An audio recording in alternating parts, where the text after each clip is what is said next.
Hello children, आज हम start करते हैं इलेक्ट्रोकेमिस्ट्री चैप्टर 3 क्लास 12।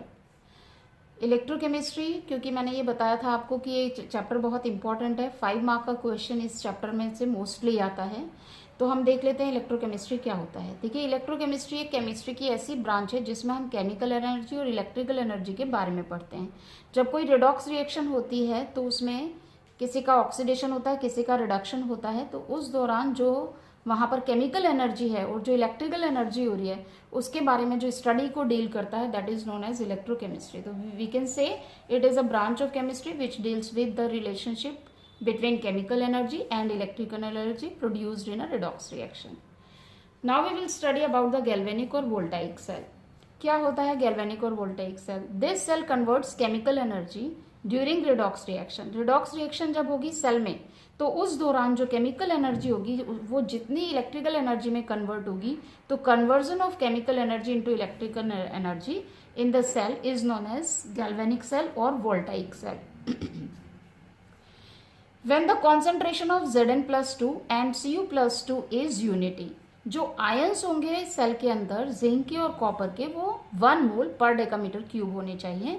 और galvanic cell is use to convert Gibbs energy of redox reaction into electrical work. जो electrical energy में convert होगी केमिकल एनर्जी, उसका यूज हम कर सकते हैं होम डोमेस्टिक अप्लायंसेस चलाने में, उसका इस्तेमाल कर सकते हैं, जैसे running of a motor, electrical gadgets like heater, fan, geyser etcetera. तो ये सब हम उससे चला सकते हैं। अब हम पढ़ते हैं गैल्वेनिक सेल एक्चुअली होता क्या है और कैसे बनता है। तो देखिए, 2 हाफ सेल्स की हमें ज़रूरत पड़ती है। मैं इस तरीके से यहाँ बनाकर आपको दिखा देती हूँ। ये हमारे पास मान लीजिए 2 बीकर हैं, इनमें हम सोल्यूशन भर लेते हैं। एक में मैंने लिया है ZnSO4 और एक में लेते हैं CuSO4। अब देखिए, जिंक सल्फेट वाले सोल्यूशन में हम प्योर जिंक की एक प्लेट सस्पेंड कर देते हैं। कॉपर सल्फेट के सोल्यूशन में कॉपर की प्योर प्लेट हम सस्पेंड कर देते हैं। इसको एक वायर के थ्रू हम जोड़ देते हैं और यहाँ पर हम ऐड कर देते हैं एक वोल्ट मीटर। अब हम देखते हैं, ये जिंक की प्लेट है और ये कॉपर की प्लेट है। प्योर जिंक और प्योर कॉपर हम यहाँ पर लेते हैं। अब यहाँ पर होता क्या है कि जैसे ही हम इसको एक वायर से जोड़ते हैं, जिंक और कॉपर की प्लेट को कनेक्ट करते हैं, तो जिंक की जो प्लेट है ये डिसॉल्व होना शुरू कर देती है और यहाँ से Zn+2 आयंस आने लगते हैं। तो जब जिंक यहाँ से, जिंक की प्योर प्लेट है और यहाँ से जब Zn+2 आयन सोल्यूशन में आएंगे, तो ये 2 इलेक्ट्रॉन्स यहाँ पर लीव करके आएगा, इस सरफेस पे लीव कर देंगे। अब ये जो इलेक्ट्रॉन्स है ये यहाँ से मूव करेंगे, इस तरीके से ये इलेक्ट्रॉन्स यहाँ से मूव करेंगे और ये इलेक्ट्रॉन्स यहाँ आ जाएंगे। और अब क्या होगा कि जो कॉपर सल्फेट है यहाँ पे, ये कॉपर सल्फेट ब्रेक डाउन हो जाएगा Cu+2 प्लस SO4 -2 में। तो इस सॉल्यूशन में Cu+2 होगा। अब देखिए, 2 इलेक्ट्रॉन जो यहाँ से इधर आ रहे हैं, पहले हम समझ लेते हैं इलेक्ट्रॉन्स इधर से इधर आ रहे हैं, तो इलेक्ट्रॉन जहाँ से जा रहे हैं मीन्स ये पॉजिटिव टर्मिनल हुआ। इलेक्ट्रॉन इधर आ रहे हैं तो ये हो जाएगा, सॉरी, ये पॉजिटिव टर्मिनल होगा और ये नेगेटिव टर्मिनल होगा। नेगेटिव टर्मिनल से इलेक्ट्रॉन दूर जाएंगे और पॉजिटिव टर्मिनल की तरफ आएंगे। तो देखिए, जो नेगेटिव टर्मिनल होगा वो एनोड कहलाएगा और जो पॉजिटिव टर्मिनल होगा वो कैथोड कहलाएगा। अब देखिए, यहाँ पर क्योंकि जिंक ने इलेक्ट्रॉनों को लूज किया है, तो यहाँ जो रिएक्शन होगी, zinc will lose the 2 electrons and it will form Zn+2। तो Zn+2, यहाँ पर 2 इलेक्ट्रॉन लूज हो रहे हैं, तो loss of electron is known as oxidation. तो ये ऑक्सीडेशन की प्रोसेस हो रही है यहाँ पर एनोड पर। और अगर हम यहाँ देखें, यहाँ कॉपर Cu+2 जो सोल्यूशन में है, वो इन इलेक्ट्रॉनों को जब ये इधर आते हैं तो इनको एब्जॉर्ब कर लेता है और Cu यहाँ पर क्या करेगा, Cu+2 इन 2 इलेक्ट्रॉनों को गेन कर लेगा जो जिंक ने लूज किए हैं और Cu सॉलिड में चला जाएगा। और Cu जब सॉलिड में यानी प्योर कॉपर बनाएगा, तो ये प्योर कॉपर इस प्लेट के ऊपर डिपॉजिट होने लगेगा। जितने भी कॉपर के आयंस इलेक्ट्रॉन्स लेकर न्यूट्रलाइज हो जाएंगे, तो वो प्योर कॉपर इस प्लेट के ऊपर डिपॉजिट होने लगेगा। अब क्या होता है कि जैसे ही ये पूरी प्रोसेस होती है तो वोल्ट मीटर की निडल डिफ्लेक्ट होने लगती है, रीडिंग देने लगती है, लेकिन ये परमानेंट रीडिंग नहीं होती। ये परमानेंटली सर्किट बना रहे, इस सर्किट को कंप्लीट करते रहें, तो इसके लिए हम यहाँ पर लगाते हैं एक सॉल्ट ब्रिज, और वो इस तरीके से एक ट्यूब की तरह से होता है। इस ट्यूब में यहाँ सेंटर में हम भर देते हैं एक सॉल्ट, जैसे KCl भर देते हैं या NaNO3 भी भर देते हैं। अब मान लीजिए कि हमने KCl भरा है, ये KCl से क्या होता है, इस KCl से ये यहाँ पर क्लोराइड आयंस आने लगते हैं, और क्योंकि यहाँ पे जिंक +2 है, इस सॉल्यूशन में जिंक +2 है, तो क्लोराइड माइनस आके जिंक +2 को न्यूट्रलाइज कर देंगे। और यहाँ पे Cu+2 था, यहाँ पे ये 2 आयन थे इस सॉल्यूशन के अंदर, तो ये 2 आयंस में से Cu ने तो यहाँ पर इलेक्ट्रॉन गेन करके कॉपर प्योर में चेंज हो जाता है, और वो प्योर कॉपर इस प्लेट पर डिपॉजिट होने लगता है, तो यहाँ पर बच जाता है सल्फेट आयन। तो ये सल्फेट आयन के लिए यहाँ से K+ आते हैं, और K+ यहाँ पर आकर के सल्फेट आयन को न्यूट्रलाइज कर देते हैं। तो बेसिकली जो इसका यूज होता है, जो सॉल्ट ब्रिज है, इसका यूज होता है to maintain the neutrality in the cell, और यहाँ पर ये सेल को एक सर्किट को कंप्लीट करने में यूज होता है। तो इस तरीके से 2 यूजेस के होते हैं। अब मेन चीज हमें यहाँ पर क्या याद रखनी है, आपको याद रखना है एनोड पे कौन सी रिएक्शन हो रही है, कैथोड पे कौन सी रिएक्शन होती है, ये सबसे इंपॉर्टेंट चीज है। एनोड पे आपको याद रखना है कि ऑक्सीडेशन होता है, कैथोड पे आपको याद रखना है रिडक्शन होता है, क्योंकि gaining of electron is known as reduction, right. तो इस तरीके से यहाँ पर ये हो जाता है। अब अगर हम टोटल रिएक्शन लिखें इस सेल की, तो टोटल रिएक्शन को हम कैसे रिप्रेजेंट करेंगे, देखिए हम इसको रिप्रेजेंट करेंगे zinc plus Cu+2 gives Cu plus zinc. और अगर इसे हम यहाँ पर ये एक्वस में होगा, जो आयंस होते हैं वो एक्वस में होते हैं, जो सिंपल होता है वो सॉलिड स्टेट में होता है।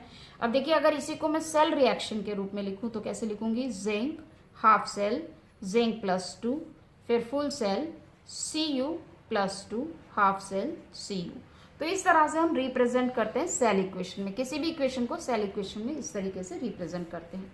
अब देखिए यहाँ पर हम बता देते हैं ई सेल क्या होता है। E cell is equals to होता है सेल पोटेंशियल।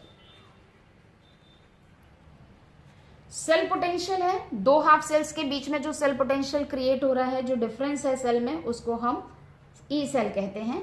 अब देखिए ये E cell is equals to होता है E right minus E left. E right means right पे क्या हो रहा है, यानी कि राइट पे कैथोड है तो ई कैथोड, माइनस ई एनोड भी कहते हैं। अब कैथोड पे कौन सी रिएक्शन हो रही है, रिडक्शन। तो रिडक्शन वाली रिएक्शन का आपको यहाँ पर सेल पोटेंशियल पहले लिखना है, माइनस जो एनोड पे रिडक्शन, एनोड पे हो रहा है, एनोड पे ऑक्सीडेशन हो रहा है, तो ऑक्सीडेशन का सेल पोटेंशियल आपको यहाँ पर लिखना है। दोनों का जो डिफरेंस आएगा वो ई सेल कहलाता है, राइट। अब देखिए यहाँ पर हमें याद क्या रखना है कि कभी कभी क्या होता है, ई सेल इक्वल्स टू हो जाता है ई सेल नॉट के। ये कब होता है, ये होता है at the standard state. Standard state कब आती है, स्टैंडर्ड स्टेट आती है जब टेम्परेचर हो जाता है 298 केल्विन, प्रेशर होता है 1 बार, और जो कॉन्सेंट्रेशन है वो हो जाती है 1 मोलर। जब ये सारी कंडीशंस आ जाती हैं तब E cell equals to E cell naught हो जाता है, यानी हम इसको ई सेल को ई सेल नॉट कह सकते हैं। अब देखिए यहाँ पर एक होता है रिएक्शन की Gibbs energy, delta R G. Gibbs energy का अगर हम फॉर्मूला देखें तो -NFE होता है, -NFE।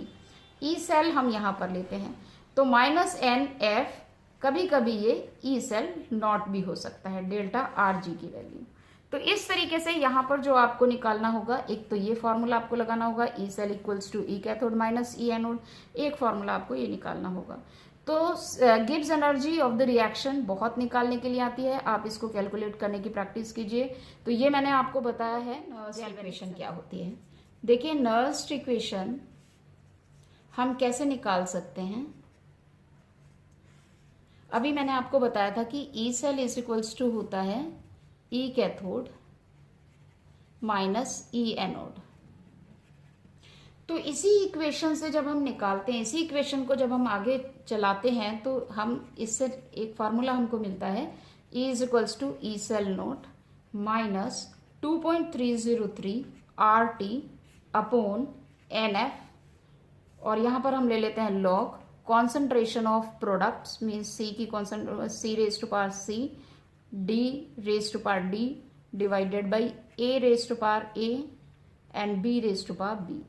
These are the concentration of product divided by concentration of reactants।